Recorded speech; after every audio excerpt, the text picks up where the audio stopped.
If you pan it down here, you see it's about 3 o'clock in the morning and there's not a car or a person in sight. If you pan over here, it's the same thing. Not a car or a person in sight. People want to know where I find my strength at, where I get my strength. I get it from a lot of places, but right now, this morning, I'm getting it from there's not a car, there's not a person. Everybody's in their bed, sleep, dreading that it's a Monday, hate it's a Monday, and I'm loving it. I'm loving that. Where everybody's getting weaker, I'm getting stronger. It's not about the running, the swimming, the push-ups, the sit-ups. It's about what those things do for your mentality. I had to invent a guy that didn't exist. I had to invent a guy that can take any pain, any suffering, any kind of judgment. I had to build this callous mind, and I built it through suffering. You've got to be almost insane to your craft. Not a lot of people can understand that. That's why I don't know about nothing else. I do not pay attention to nothing else. There was games of football on yesterday, there was rugby, there was this, there was that. And like normal society is like, let's talk about this and let's engage in this. And I can't do it. I just don't, people are talking to me and in my head I'm counting something. I'm counting up a number, or I'm knee deep in a sequence on the mat or on the feet. That's my life, sequences and numbers, nothing else. I cannot pay attention to nothing else.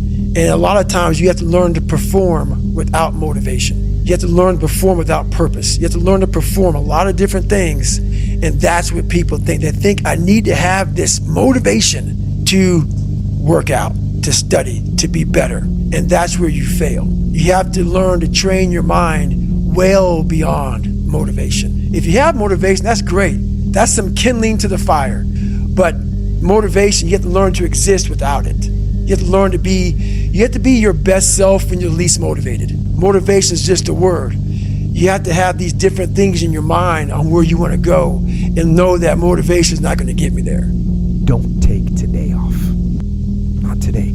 Wait until tomorrow. Don't give in to the immediate gratification that is whispering in your ear. Shut that down. Do not listen to that little voice. Instead, go through the motions. Lift the weights, sprint the hill, work on the project, get out of bed.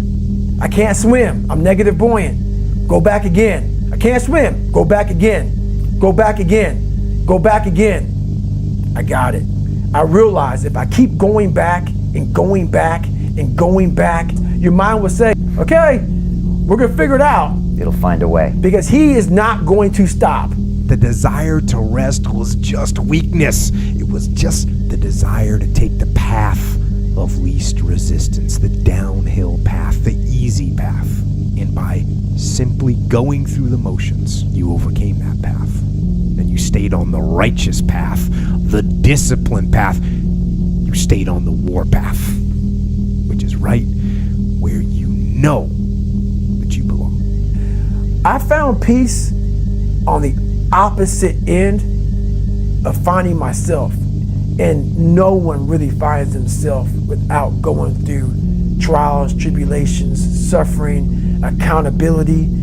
A lot of people can give up. It's easy to give up. You know, Hell it's yeah. easy. It's the easiest thing in the world to do. I'm done. I ain't going. Oh yeah. I ain't gonna keep going. Yeah, I don't feel like going to work. I'm done. Yeah, man. It's easy. It's very easy.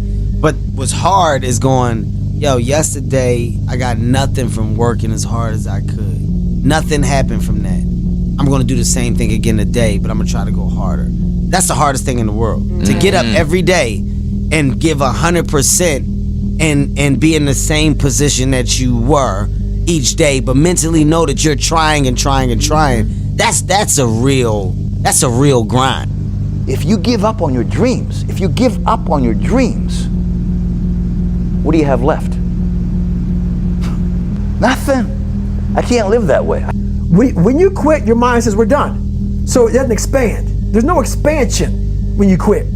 This sucks, I'm drowning, I'm miserable, I'm suffering, I'm broken, but I'm not going anywhere. What happens to your mind is it does this. I had two options.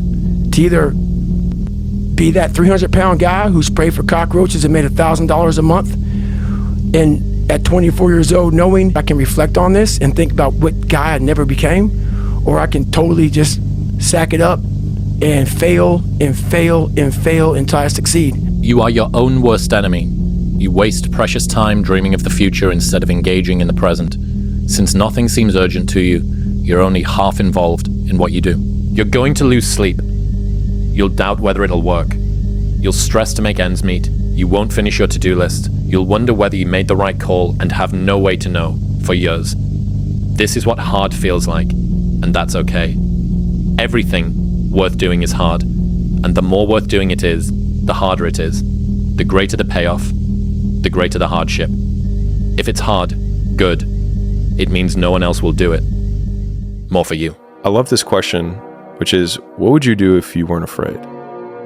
And I love thinking about that when I'm thinking about big life decisions. Like, what would I do if I weren't afraid?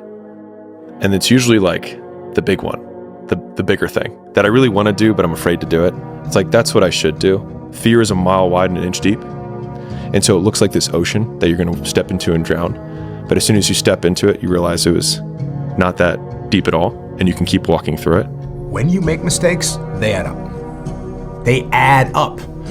One mistake compounds and leads to another, which leads to another, and they can lead you to a downward spiral of destruction. You know what else adds up? The positive things, the good moves, the small sacrifices that you make to do things right. One day in the gym is basically imperceivable. 2 days in the gym, you don't recognize any change whatsoever. 100 days in the gym, and you're almost a new person. It's 44 degrees and it's nice and rainy outside. But no one cares about that. It's not about the rain. It's what the rain represents. Life is always giving you a test. Trying to give you a way out. Trying to give you an excuse not to show up. This is my excuse today. But guess what? No matter what life throws at you, it's our responsibility to show up to the Coliseum of life. I don't care what you're going through, what life's throwing at you. It's your responsibility to find your new 100%. Take it upon yourself to do that. Stay hard. Talent? I don't believe in talent. Well, some people, they have talent. It's good. It helps when you have talent. As long as you have a lot of determination and willpower, that's all you need. And you have to have the will to win. Why do we think that way? Why are we always thinking about the fears, the worst case scenario? All we do is put all that energy in there. Why don't we put the energy into the dreams that can be? The reason why you're doing that, if you are putting all that time and effort into fears instead of your dreams, it's because you're not doing this enough. You're not in here killing yourself enough. You're not working hard enough. You're not studying hard enough. You're not burning the midnight oil every night, which prevents you from staying awake in the midnight hours later in life wondering what it could have been. It's free. You don't need to shoot up for it. You don't need to snort. You sweat for it. And then when you leave here, it's an abdominal will is like just been nurtured. You don't think about second place. You think about first, and then the legacy. It's every day of your life just doing. Where's passion when you're 300 pounds? Where's the motivation when you can't read and write? Where is it? So how did this happen? I said, maybe at the end of this journey, there'll be something there for me. If not, I can read. Just do. You're living. How do you want to live? How do you want to die? That's it. That's it. Period. I go into suffering every day. Every day, suffering, being broken, duct taping my feet up, stress fractures, shin splints, being broken. This is my new norm. And your mind says, if we're not broken, this ain't normal. We gotta be broken. So then your mind starts to get tougher and tougher. But if you want something bad enough, you can't let anybody tell you you can't do something. I'll repeat that. If you want something bad enough, you can't let anybody tell you you can't do something, not even yourself. That's what it takes. To do anything successfully in life, you've got to want it as bad as you want to breathe. And if you want it that bad, if you're willing to give it that much, you get a big piece of what you want. You always have to be the person who roots for you before everyone else does. And it's usually a single clap in the auditorium for a very long period of time. People struggle to do things alone. And the path of the exceptional person is one of an exception, which means that you are not with other people. And rather than fighting that or bemoaning it, see it as an indicator that you're on the right path. Because if everyone else were cheering you on, then it means you're not in the right place, because it means you're just like everyone else, and that's not where you want to be. I know I'm going to do it. That's the haunting part. It's going to happen. It has to happen. And that's a fact. There's no get out of jail free card, bro. None. That is a life that I don't know. I don't have that. I'm not good enough, smart enough. I'm not talented enough to do that. Some people are. Some people can start at 1. Some people don't have to start at all. If you lack talent, you can't sit back and say, I'll start in half an hour. I can't do that. I gotta start now. And after I get back from starting, I gotta start again. And then when I get done with that run or that study session, if it wasn't good enough, I gotta go back again. Because repetition is what taught me everything. So you can honestly outwork anything. Reminder that if you want to be exceptional, you're going to be different from everyone else. That's what makes you exceptional. You can't fit in and also be exceptional. Both have discomfort. When you fit in, you have internal conflict because you're not being 100% you. When you're exceptional, you have external conflict because everyone sees you as different. Pick one. When your friends start to say, you've changed, remember it's because they don't know how to say, you've grown. Stop being driven by rewards. Stop being driven by outcomes. Stop being driven by, if I get this, I'm gonna do this. Just work. And if you don't get what you thought you were gonna get, show up and still go to work. Because along the process, what's more important, what you acquire or who you become? And a lot of people think what they acquire is the thing that makes them who they are. No, it's who you become in the process of chasing what you want to acquire, right? Change expectation for appreciation. Extract the lessons and the blessings from the situations that didn't turn out the way you wanted them to turn out. But most importantly, man, approach it and eliminate the outcome, right? Just go for it, work, go to work. Why not you? You've got the brains, you can make decisions, you can study the plan, you can change your life, you can grow immensely in the next few years, you can make your dreams come true, you can build a financial wall around your family nothing can get through, you can become healthy, you can become powerful. Why not you? The fear is never reaching your potential. That's it. That always falling short, always quitting before you're done, always procrastinating, always not doing the right thing. And then one day you're an old man. Yep. And you look back and go, God, I could have been great. Yep. I could have been great. And I have a saying, interested people watch obsessed people change the world. Everyone talks about maximizing their time. Kobe and I were interested in maximizing his focus. When you maximize your focus, it gave us more time. This isn't a hack.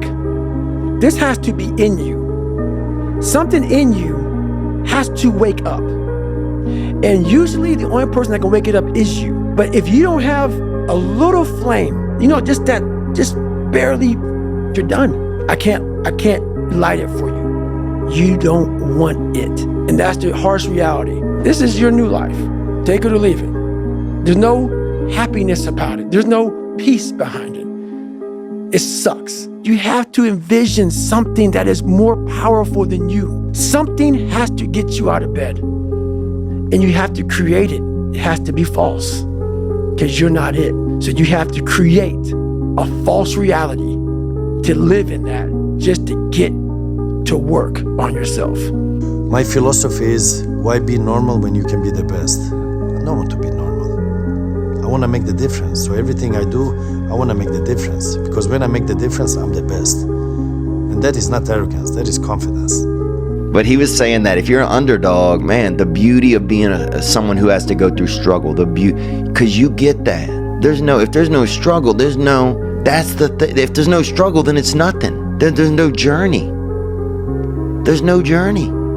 You get to make that magic, man. You get to be the story. I don't care who you are, how much money you have, what you have going on. When you get out of bed every day, life is standing right there to punch you in the mouth. And you have to overcome all these different struggles in life every day. Right. I actually love when adversity is thrown at me and I have to deal with this stuff. The most important conversation is the one you have with yourself. You wake up with it, you walk around with it, you go to bed with it. Eventually, you're gonna act on it, whether you're good or bad.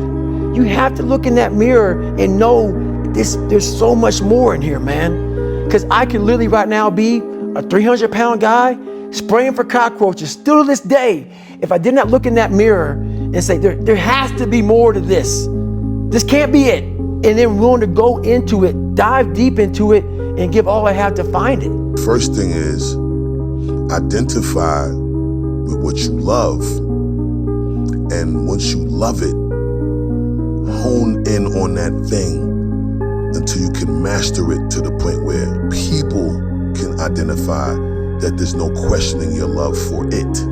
Once you love it to the point where your actions speak louder than anything you could say about how much you love it, that is always the root of whatever success is preordained or destined to come to you, no matter what it is that you choose to do. What is actually going to create the revenue is that you're not doing it from a place of trying to generate the revenue. So it's not about the money for you.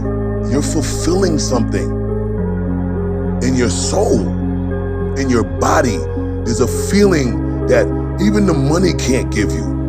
There's people that have this money and they still can't find that feeling, man. And it's nothing like it. Whenever you think you can't, the confidence comes from the thing that you built. You must build belief.